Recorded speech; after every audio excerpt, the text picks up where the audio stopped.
ফ্রাউনের special force. শুনতে আজব শোনালেও সত্যি। মিশরীয় সেনাবাহিনীর সবথেকে দক্ষ এবং পেশাদার স্পেশাল ফোর্স হচ্ছে এল সাকা ফোর্স। আরব ইসরায়েল যুদ্ধগুলোতে আরবদের পক্ষে সবথেকে বেশি সফল অভিযান চালানো বাহিনী এটি। চলুন ফেরাউনের এই বাহিনী সম্পর্কে বিস্তারিত জানা যাক। এল সাকা স্পেশাল ফোর্স গঠন করা হয় 1956 সালে।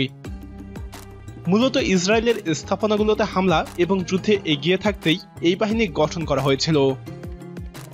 মিশরীয় শাসক গামাল আবদেল নাসারের ঘনিষ্ঠ সহচর মেজর জেনারেল গালাল হারাদি এই বাহিনী প্রতিষ্ঠা করেছিলেন। এল সাকা শব্দের ইংরেজি অনুবাদ দ্বারাই থান্ডারবোল্ট। বিশ্বব্যাপী এই বাহিনী থান্ডারবোল্ট ফোর্সেস নামেই পরিচিত। এল সাকা নামটি নেওয়া হয়েছে বিখ্যাত ফারাও বা ফেরাউন রামেসেস II সময় গঠিত স্পেশাল ফোর্সের নাম থেকে। এদের সদর দপ্তর মিশরের রাজধানী কায়রোতে। বাহিনীটিতে কত সদস্য আছে তা গোপনীয়। ধারণা করা হয় গোটা বাহিনী মিলে 6টি কমান্ডো গ্রুপ আছে। যদিও যুদ্ধকালীন সময়ে বেশ কয়েকটি আলাদা গ্রুপ তৈরি করা হয়। থান্ডারবোল্ট বাহিনী প্রথম কোনো অভিযানে অংশ নেয় তাদের দেশের বাইরে। এটি ছিল উত্তর ইয়েমেনের গৃহযুদ্ধে। তখন ইয়েমেন দুই ভাগে বিভক্ত ছিল।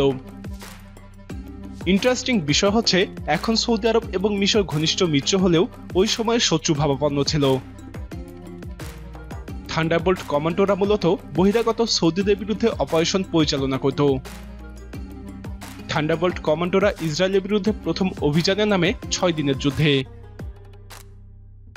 ওই যুদ্ধে আরবদের যতটুকু সাফল্য ছিল তার বেশিরভাগ অবদান ছিল থান্ডারবোল্ট কমান্ডোদের। 1973 সালে থান্ডারবোল্ট কমান্ডোরা ইসরায়েলের বিরুদ্ধে প্ল্যান বদর পরিচালনা করে। প্ল্যান বদরের উদ্দেশ্য ছিল ইসরায়েলের আগ্রাসন থেকে সুয়েজ খাল পার হয়ে সিনাই উপত্যকা উদ্ধার করা। থান্ডারবোল্টের সাথে মিশরীয় সামরিক বাহিনীর এই অভিযানে আরবরা ইসরায়েলের বিরুদ্ধে ইতিহাসের সবথেকে বড় জয় পায়। যদিও ওই অভিযান ইয়ম কিপুর যুদ্ধের সূচনা করে। যা হোক, এসব ঘটনা ইসরায়েলকে বাধ্য করে আরবদের সাথে শান্তি চুক্তি করতে। তবে থান্ডারবোল্ট কমান্ডোদের এখন পর্যন্ত সবথেকে সফল অভিযান হচ্ছে ছিনতাইকারীদের কাছ থেকে ফ্লাইট 321 উদ্ধার করা। 1976 সালের ওই ঘটনায় 101 জন আরোহী সবাইকে অক্ষত অবস্থায় উদ্ধার করতে সক্ষম হয় কমান্ডোরা। একই সাথে হাইজ্যাকারদেরকেও জীবিত বন্দী করে। ওই ঘটনায় সমস্ত কমান্ডোদের রাষ্ট্রীয় সম্মাননা দেওয়া হয়েছিল। থান্ডারবোল্ট কমান্ডোদের সর্বশেষ অভিযান হচ্ছে আইএস জঙ্গিদের বিরুদ্ধে 2012 সাল থেকে অপারেশন সিনাই এবং 2015 সাল থেকে অপারেশন মার্টার রাইট পরিচালনা। প্রিয় দর্শক, ইসরায়েলিদের বিরুদ্ধে মিশরীয় এই কমান্ডোদের সাফল্যকে আপনি কিভাবে দেখছেন? আপনার মতামত কমেন্টে জানান।